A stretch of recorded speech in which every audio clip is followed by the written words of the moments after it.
Greetings and salutations, everybody. It's DJChance here. I'm here to do a quick review and small tutorial on the Hercules Starlight controller. Now, my last video that you can find on my channel is a review I did about this piece, the Numark DJ2go2, and it is a good little unit for $80. You'll hear me saying that. My couple of gripes that I had with this have actually been addressed by a whole nother company. Hercules has added the things that I thought were missing and has gone above and beyond. Now, first, let me show you the size difference. They're not all that different. There's probably maybe an ½ inch deep and about an inch wider, as you can see here, probably the length of that pitch control. So the Pro X case that I had this in does not fit the Starlight controller. There's a case that does fit this, and it's for the Akai LPK25 MIDI controller. It's the exact dimensions for this. So if you're looking for a case, if you already have it, that's just a little tidbit of information for you to know. The LPK25 case, the MIDI controller by Akai. Now, the first thing I like about this controller is that it's only $10, 10 more than the Numark, but it has so many more features that kind of put that Numark to shame. It's kind of obsolete already, and let's just show you what this thing can do. I'm really impressed by it for a $90 unit. Now, it's normal with your self-powered right there, and there's your master output. Now, if you want to plug this into, because it's a 1/8 inch or 3.5 millimeter, you want to plug that in the Pro Sound, get yourself a good adapter. I know on Amazon they have an adapter that's a 1/8 inch to an XLR, but you're only getting a mono signal.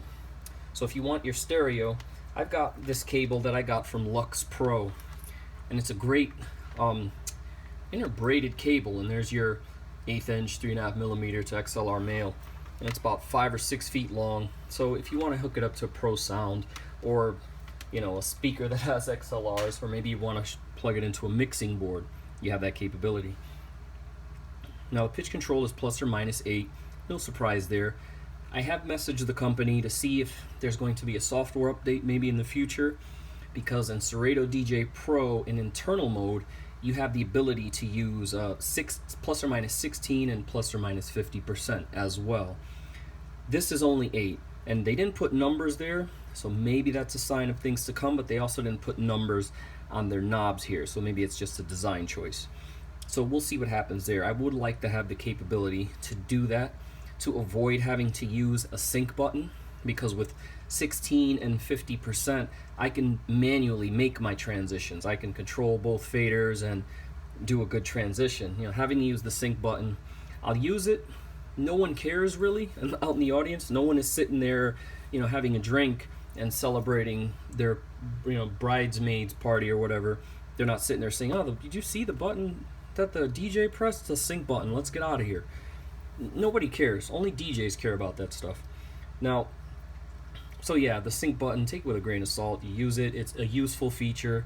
If you're adamant that, oh, it's fake DJing, fine. I've been doing it 34 years, so I know how to use it all, and I don't mind using the sync. It's a useful feature. Anything that helps the process to perform and give a better experience to my clients, I'll use it.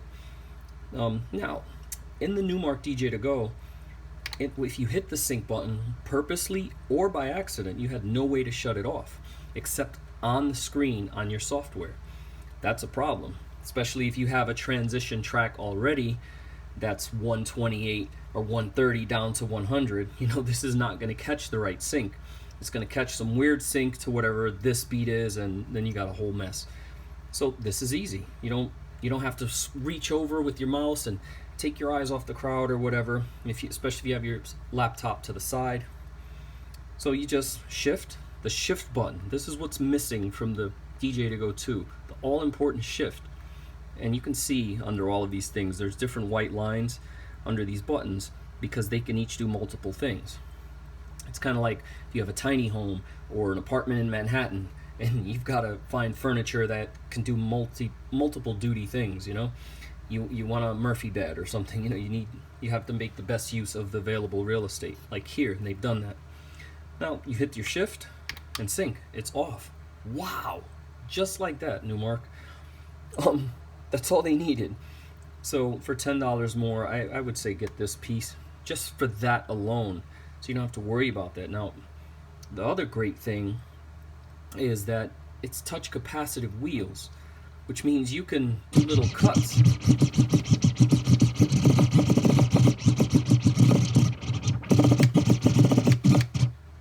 That's fantastic for a little controller like this. Now with the Numark, you are only able to do the scratching kind of like that, so nothing fancy, something simple. This is just a plastic wheel, and it's a slippery one at that, especially if it's a very humid club and it's just hot out or you're sweaty. It's gonna slip out of your hands quickly. Now this is a textured surface, so this isn't slipping out of your fingers like the Numark was, or like a couple of other controllers. I mean, not just, you know, bully Numark. I like Numark. They've got good products. I'm just, the things they're missing is what I focus on. All right, they need this, they need that. Still a good product, still a good price point. Now, with the shift button as well, you can use this to start your track all the way from the beginning, your cue. So no matter where you are in the track, if I'm, you know, here, I'm halfway into the song, and I can hit my shift, and it'll start all the way at the beginning of the song. And that's what that shift and the cue button's for. And I already discussed the off. There's your cue. The stutter button is nice because it'll do wherever your cue point was. So let's say I set a new cue point. I don't want it to be the beginning of this song. Now that's my new cue point. I can stutter it, and it's nice and clean. It doesn't abruptly stop. Like, you know, there's no smoothness to it. It just stops. It cuts off. And the stutter button, hit the shift.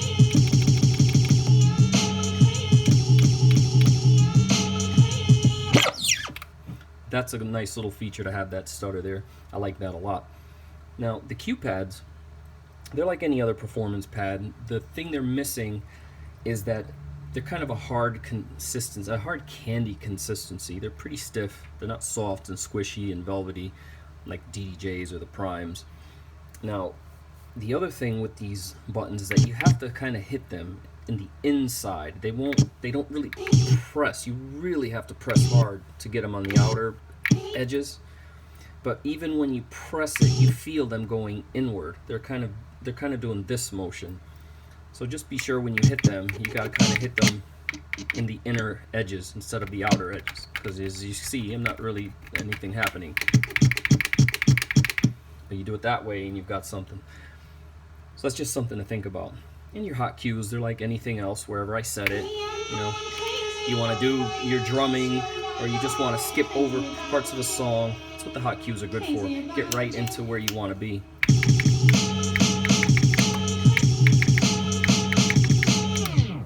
So you've got that ability to drum with those, and I like it. They're functional. They're much bigger than the Numarks. The Numarks, my complaint was that they were so teeny tiny.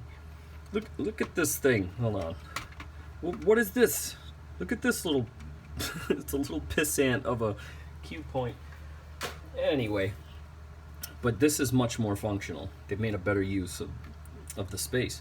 And also with the shift, the hot cue turns into your effects section. So playing, you hit your hot cue, and you go into whatever your effects are that you have already set on your software.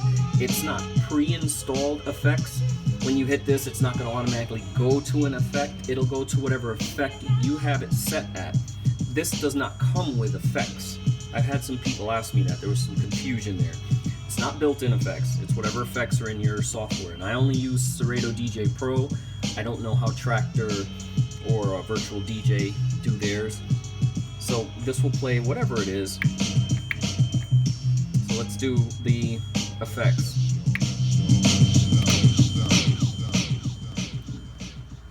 And that's my delay. Now I have an epic reverb. I can't speak. And if I want to go back into the song, just shift, or just hit the hot cue. I'm sorry, there. You hit your hot cue again, and you're back into hot cue mode. And the loop, same thing.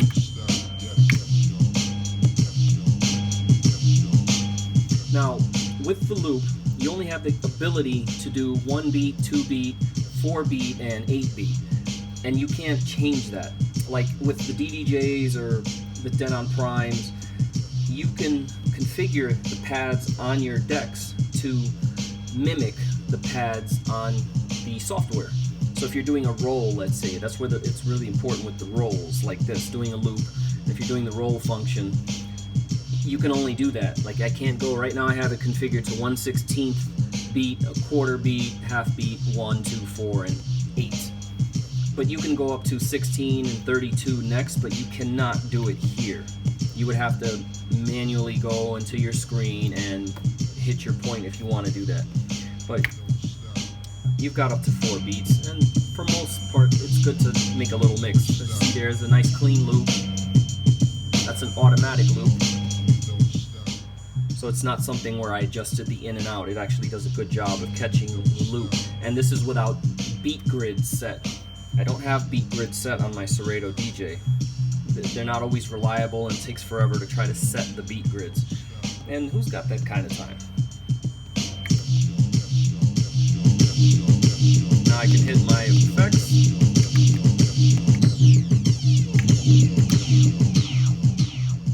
And there you go. There's the hot cue, the loop, effects, and your sampler.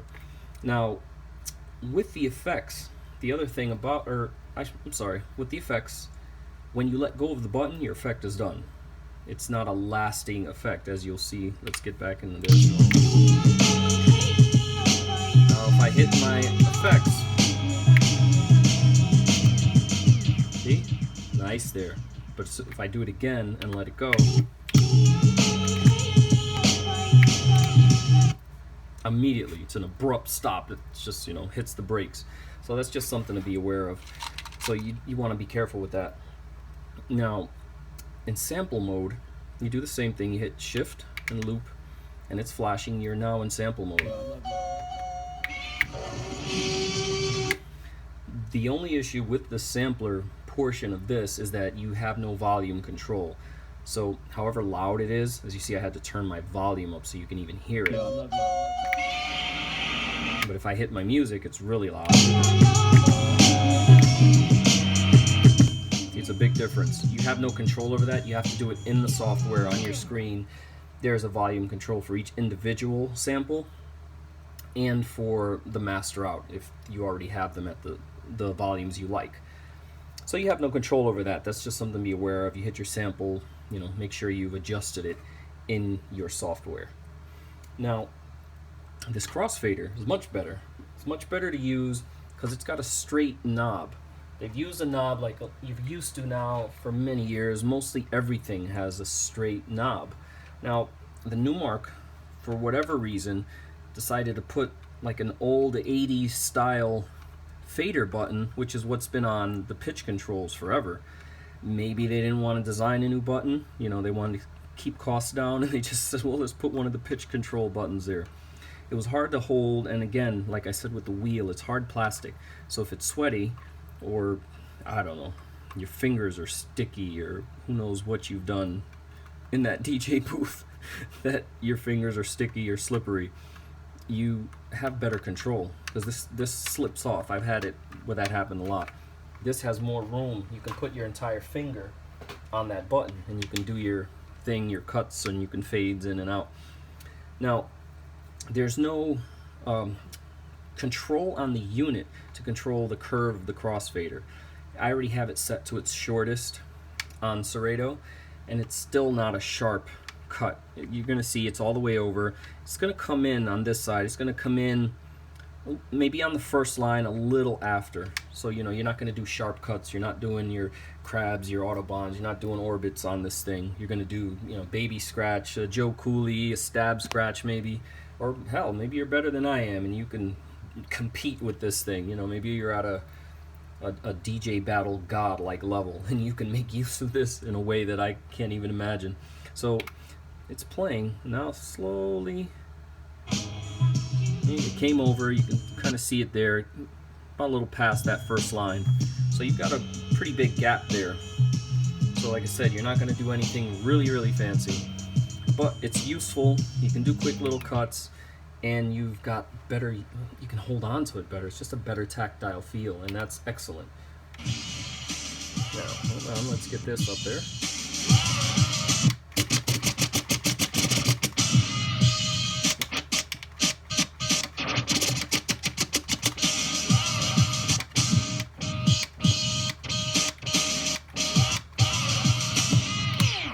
So you have the capability to do, you know, something old school kind of, you know, you're not doing modern cuts. Now, the other thing I like that they've added here is they've added this bass and filter knob. So you can take your bass out of a track. You had no capability to enhance or decrease your bass before. Maybe you have an acapella and you want to mix and the vocals are too bassy and you want to take out the bass so you can get just vocals over whatever beat if you're doing a blend. Maybe you don't have an acapella. Maybe you have the normal song. You don't have access to stems and those kind of acapellas. So you want to take whatever the song actually is with its beat and decrease the bass somewhat so you can practice your mix and practice your blending and how it works. So that's a nice feature. And it's also a filter. So right now, I've got it where it's just in its bass up and down mode. And I can take the bass out. I can add bass, put it back in the middle. Now, I hit this button, now it's lit up, it's in filter mode. So now I can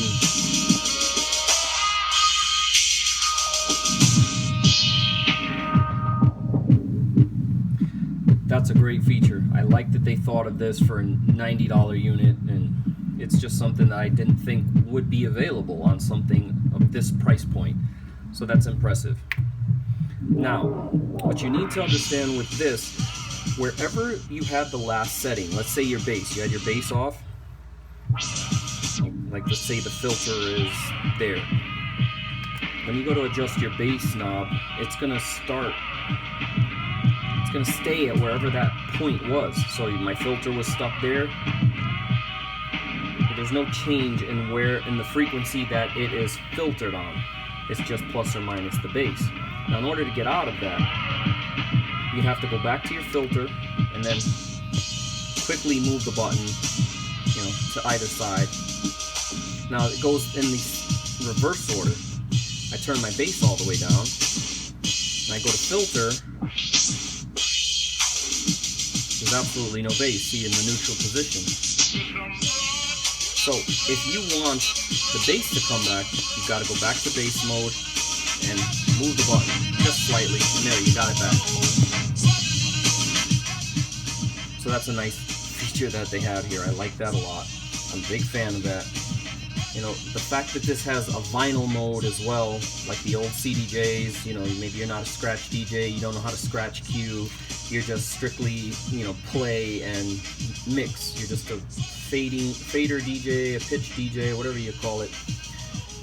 So you can switch, and now you can adjust where you're going with this, so you can beat match better.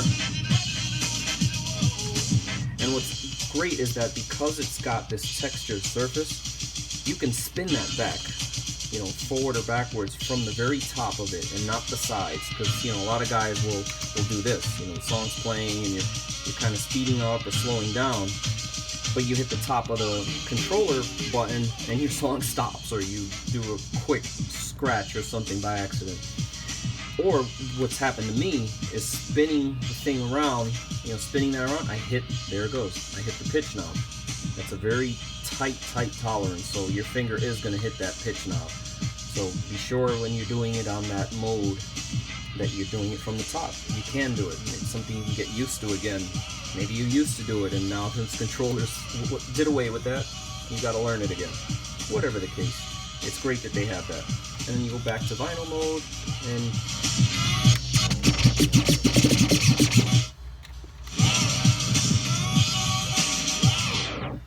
I like that a lot. I really do.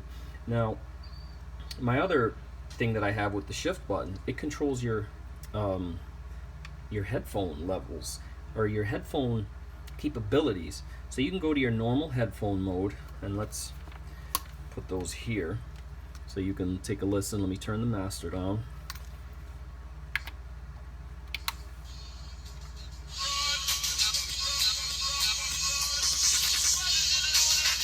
you can hear the headphone, I think. And that's on cue and mix mode. So that's listening to the master.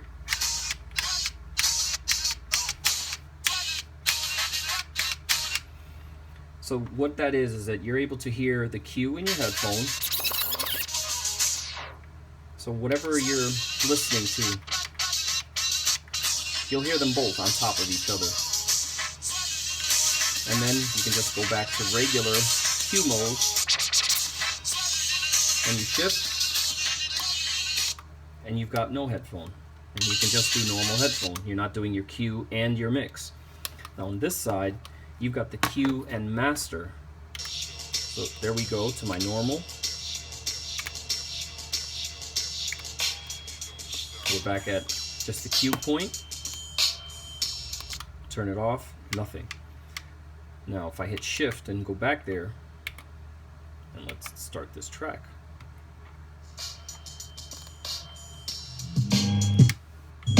You'll hear the headphone is on master out.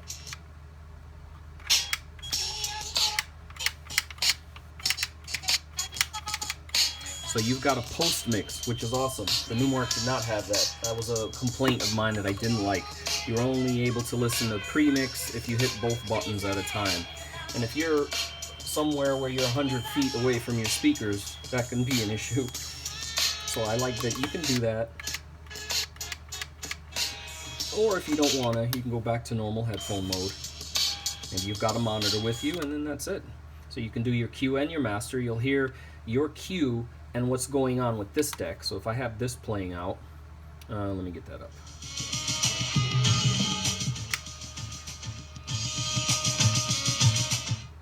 So let's go back into cue master.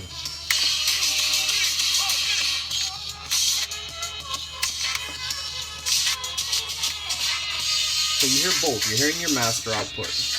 Now if you hit this button, now you're also hearing your headphone without it being out into the mix. So the shift button does a lot here. Now the last feature I have to talk about is the lights. It lights up on the bottom.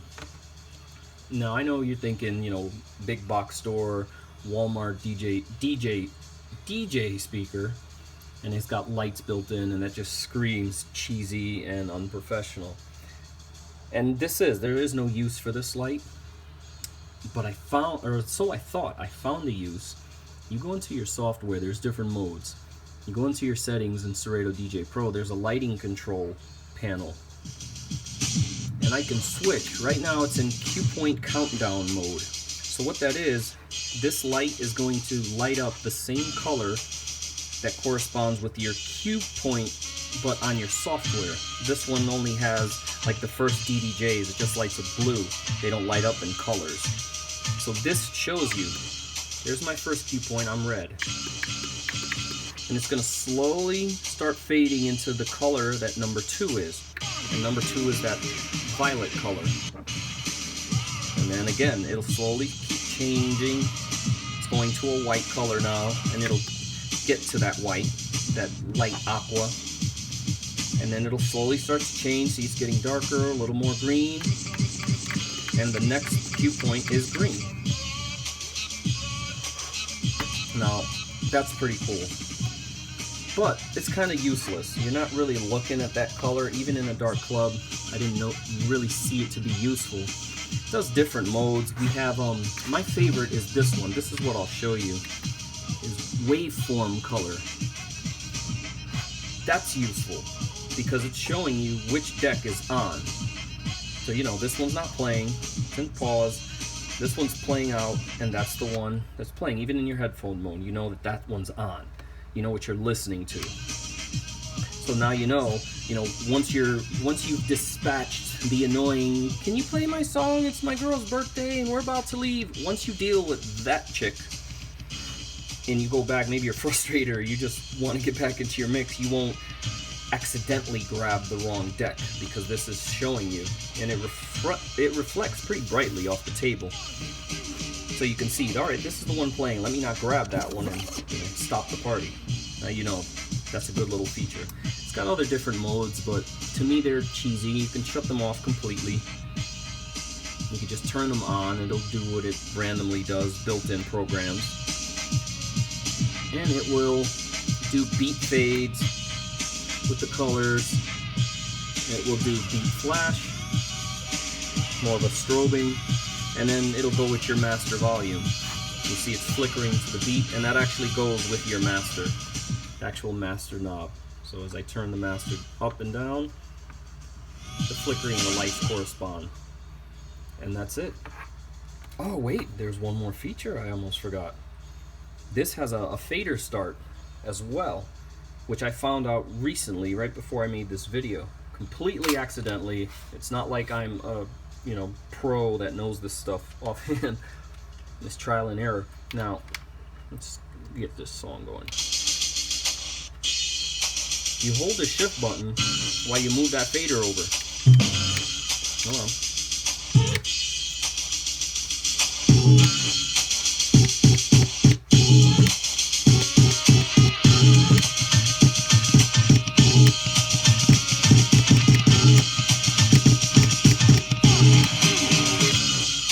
I thought that's a cool feature. So it's doing both sides. Looks like you have that side completely just done for. You know, you've got that good little feature that I like. I found that completely by accident. But yes, you can do a fader start, which I used to like back in the days. You can do it on the DJs as well, but the shift button's like way over here, and the up faders can do fader start, but you got to hold that and this, and you have no control over here. To me, that's a pain in the, I won't say, but there you go. There's the Hercules Starlight. Master and make money, people.